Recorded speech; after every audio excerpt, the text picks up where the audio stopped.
Hai student, Assalamualaikum warahmatullahi wabarakatuh. Kembali lagi dengan mata pelajaran dasar desain grafis. Oke, pada materi kali ini topik yang akan kita angkat yaitu unsur-unsur tata letak berupa garis, ilustrasi tipografi, warna gelap terang, tekstur, dan ruang. Namun secara spesifik kita akan membahas warna, gelap terang, tekstur, dan ruang. Karena untuk tata letak yang berupa garis, ilustrasi, dan tipografi telah kita bahas pada pertemuan sebelumnya. Oke, let's get on story.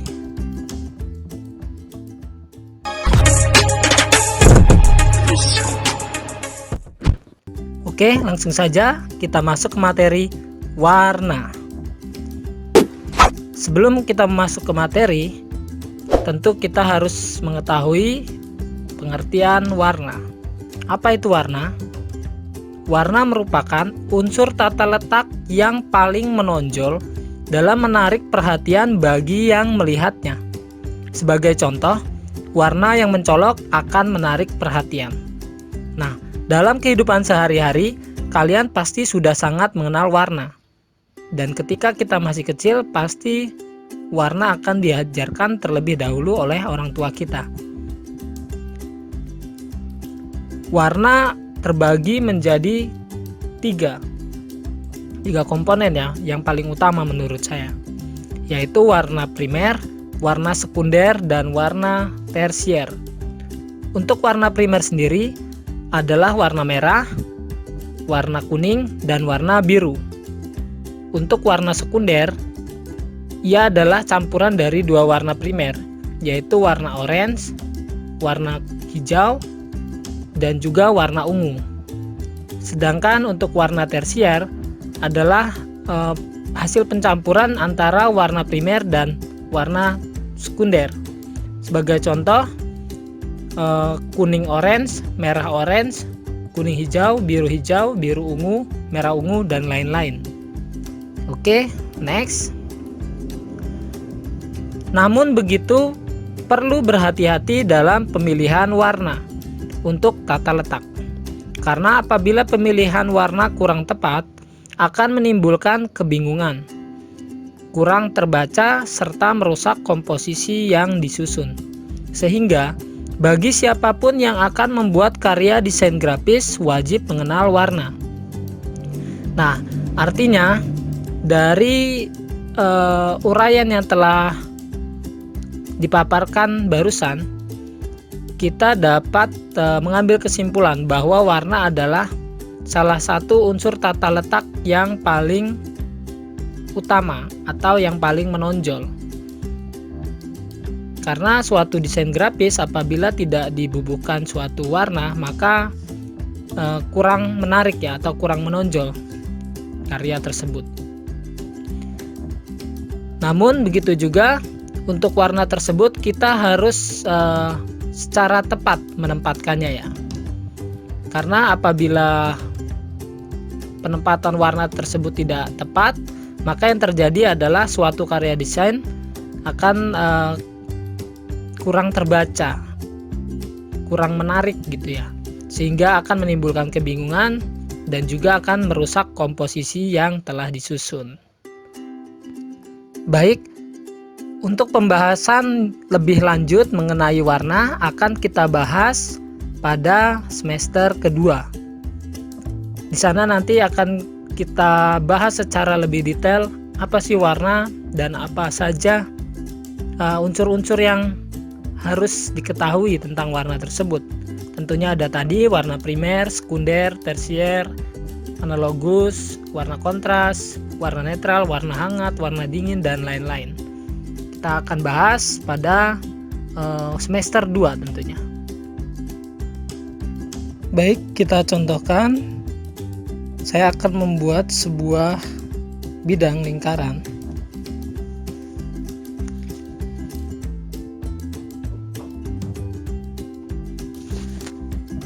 Di sini saya telah membuat sebuah bidang lingkaran dan akan saya beri warna merah sebagai warna dasarnya. Selanjutnya akan saya duplikat, Ctrl D.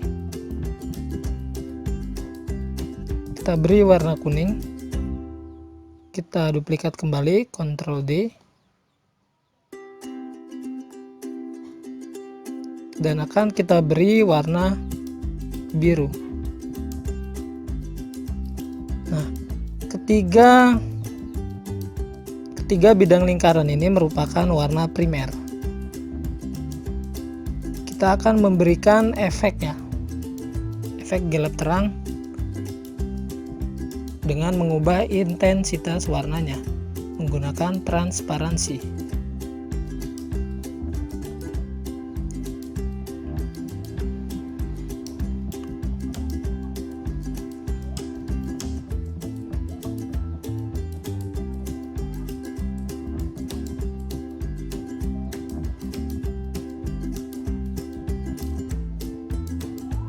Selanjutnya untuk warna biru pun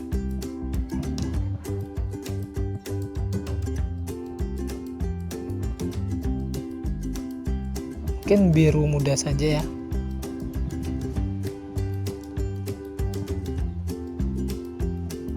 Kita beri penggabungan.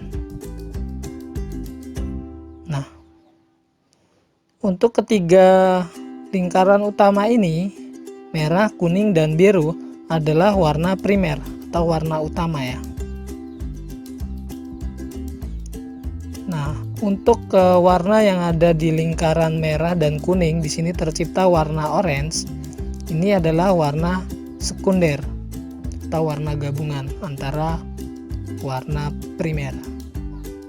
Dan di sini juga kita buat ini di depannya. Di sini ada gabungan warna kuning dan biru, tercipta warna hijau ini ya. Cuma tidak begitu mencolok. Tercipta warna hijau, ini merupakan warna sekunder. Dan juga di sini ada gabungan antara warna merah dan biru, tercipta sebuah warna yang lain, yaitu warna ungu. Kita beri transparansi dulu supaya lebih jelas. Nah, terlihat ya, ini warna ungu, warna hijau, dan warna orange merupakan warna sekunder atau gabungan antara warna primer.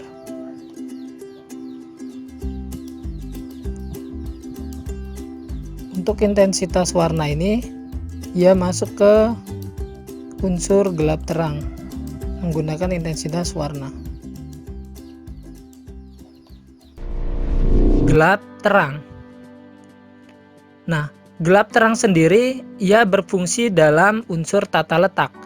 Ada 3 fungsi utamanya, yaitu yang pertama menampilkan kesan kedalaman. Yang kedua, membuat efek benda 3 dimensi. Dan yang terakhir, memperjelas kontras. Baik, mari kita pahami apa fungsi gelap terang ketiga hal tersebut. Yang pertama yaitu menampilkan kesan kedalaman. Nah, tentunya suatu karya desain grafis ketika ia tidak memiliki unsur gelap terang, maka ia tidak memiliki kesan atau makna yang sangat dalam. Nah, selanjutnya membuat efek benda 3 dimensi. Jelas, ketika suatu karya desain ia tidak memiliki unsur gelap terang, maka untuk efek 3 dimensinya akan terlihat sangat datar dan terlihat jadi kurang menarik. Biasanya dibubuhi bayangan ya, atau efek shadow. Selanjutnya untuk memperjelas kontras. Nah, gelap terang ini dalam memperjelas kontras juga sangat mudah untuk dipahami. Maksudnya, ketika suatu karya desain grafis kontrasnya diturunkan, otomatis ia akan terlihat lebih gelap. Dan sebaliknya, ketika level kontrasnya dinaikkan, maka ia akan terlihat lebih terang. Dengan adanya unsur gelap terang, sebuah visual akan terlihat lebih dramatis, sehingga dapat menambah kesan bagi yang melihatnya. Gelap terang dalam karya desain grafis dapat diciptakan dengan pengaturan intensitas warna. dapat pula diciptakan dengan menggunakan efek-efek khusus. Jadi intinya adalah gelap terang ini adalah suatu unsur tata letak yang akan menjadikan penampilan atau visualnya terlihat lebih dramatis ya. Terutama bagi yang melihatnya ya. Nah, untuk intensitas dari gelap terang tersebut kita dapat memainkan yang namanya warna atau dari efek-efek khusus. Di sini sudah saya buat lingkaran, bidang lingkaran ya, maksudnya ada 3 bidang lingkaran. Di sini akan saya berikan efek shadow.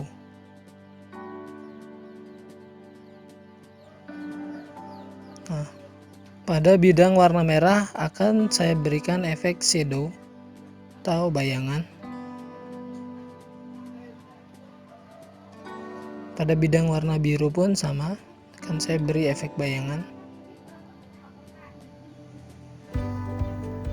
Pada bidang warna kuning pun sama, akan saya beri efek bayangan. Nah, ini yang dimaksudkan dengan unsur tata letak berupa gelap terang ya. Dari bayangan atau shadow yang tercipta ini akan memiliki makna atau artian tertentu ya.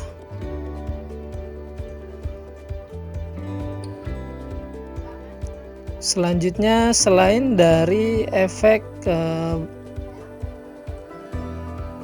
bayangan atau shadow, kita juga dapat memainkan yang namanya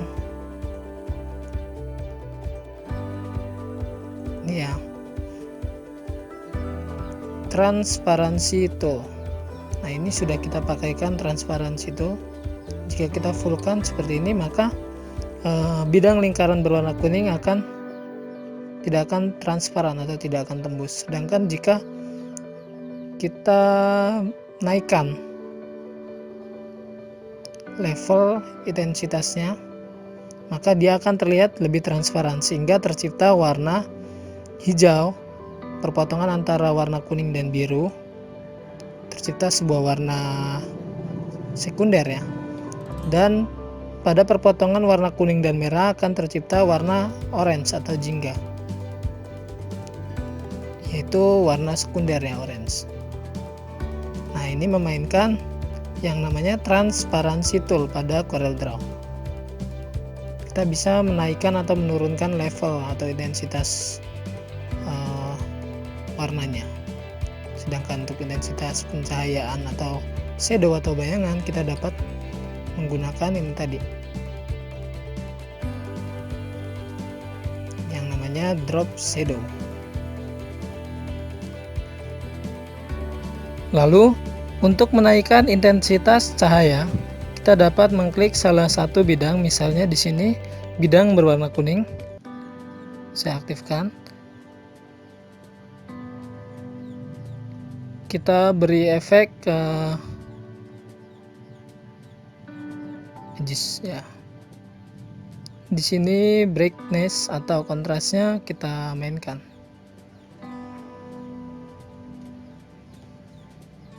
Nah, misalnya brightness-nya kita turunkan, maka otomatis ada efek lebih gelap ya, karena brightness-nya diturunkan. Atau kontrasnya misalnya kita naikkan, dia akan lebih terang, intensity akan lebih gelap ya. Jika diturunkan artinya dia akan lebih semakin gelap.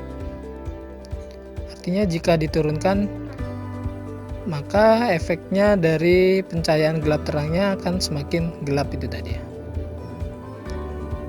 Oke. Seperti itu pun warna biru. Misalnya kita akan menurunkan warna dari biru tersebut. Gunakan ini ya, brightness, contrast, dan intensity. Turunkan pada level 50. Otomatis dia akan terlihat lebih gelap atau menjadi warna hitam.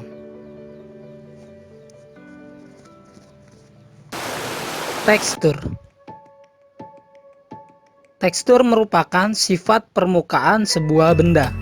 Nah, tentunya kita juga sudah sangat sering mendengar kalimat tekstur.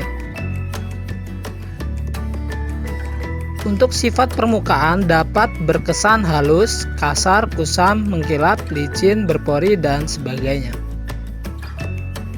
Kesan-kesan tersebut dapat dirasakan melalui penglihatan dan rabaan. Namun pada bidang desain grafis hanya menggunakan tekstur yang bersifat visual karena terbatas pada dua bidang dimensi. Nah, artinya untuk tekstur ini kita hanya dapat sekedar melihatnya secara visualisasi ya. Nah, karena sudah disebutkan untuk karya seni desain grafis ya hanya terbatas pada dua bidang dimensi. Nah, selanjutnya tekstur sering dipakai untuk lebih menguatkan karakter sebuah bidang. Dengan menciptakan tekstur tertentu akan lebih menguatkan pesan yang ingin disampaikan sehingga karya desain grafis menjadi lebih artistik. Nah, tentunya ketika tekstur halus, ia akan memiliki makna atau pesan tersendiri dibandingkan dengan tekstur yang lebih kasar. Pasti memiliki pesan atau makna yang ingin disampaikan ya. Sehingga karya desain grafis akan terlihat lebih menarik.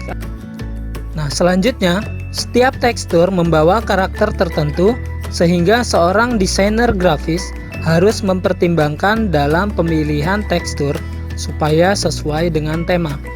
Artinya, setiap tekstur ada karakter tersendiri ya. Jadi, kita harus tepat menempatkannya karena harus sesuai dengan tema ya. Nah, sebagai contoh, tekstur kayu menimbulkan kesan keras. Namun bisa juga untuk tema teknologi, tekstur air untuk kesan kesegaran, dan lain-lainnya. Nah, selanjutnya yang terakhir adalah ruang atau space. Dengan menghayati sebuah karya desain grafis akan timbul ruang-ruang di dalamnya. Tentunya seorang pecinta seni ia akan sangat memahami makna atau pesan yang disampaikan dari karya seni tersebut. Dengan adanya benda atau unsur garis pada sebuah bidang akan terlihat adanya ruang. Misalnya, ruang yang ada di sekeliling benda, ruang yang terbentuk dengan adanya garis di sekelilingnya, adanya bidang tertentu, atau ruang di sekitar teks. Selanjutnya, ruang dapat dibedakan menjadi dua, yaitu yang pertama yaitu ruang alamiah. Merupakan ruang yang terdapat di alam yang dibatasi oleh benda-benda alam dan karena pengaruh cahaya seperti pada pemandangan alam. Yang kedua, ruang yang diciptakan. Ruang interior dan eksterior. Sebuah bangunan yang dapat memberikan suasana sesuai keinginan, seperti gedung bangunan. Atau ruang yang timbul karena penempatan berbagai warna, jarak, gelap terang, dan teks. Selanjutnya kita akan membuang bidang lingkaran ini. Kita akan ganti dengan bidang persegi ya. Saya beri warna kuning ya. Lalu kita mainkan yang namanya extrude. Tarik dari ujung ini ya. Nah, sehingga tidak lagi bidang yang awalnya berwarna kuning tidak lagi menjadi sebuah bidang, tapi menjadi sebuah bentuk ya berwarna kuning. Karena di dalamnya memiliki ruang atau volume.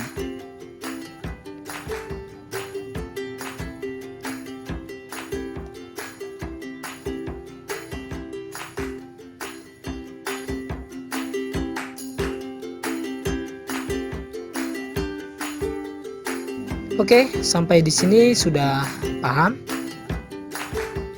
Kita akan bahas pada pertemuan yang akan mendatang dengan praktikum tentunya. Dan see you on class. Wassalamualaikum warahmatullahi wabarakatuh.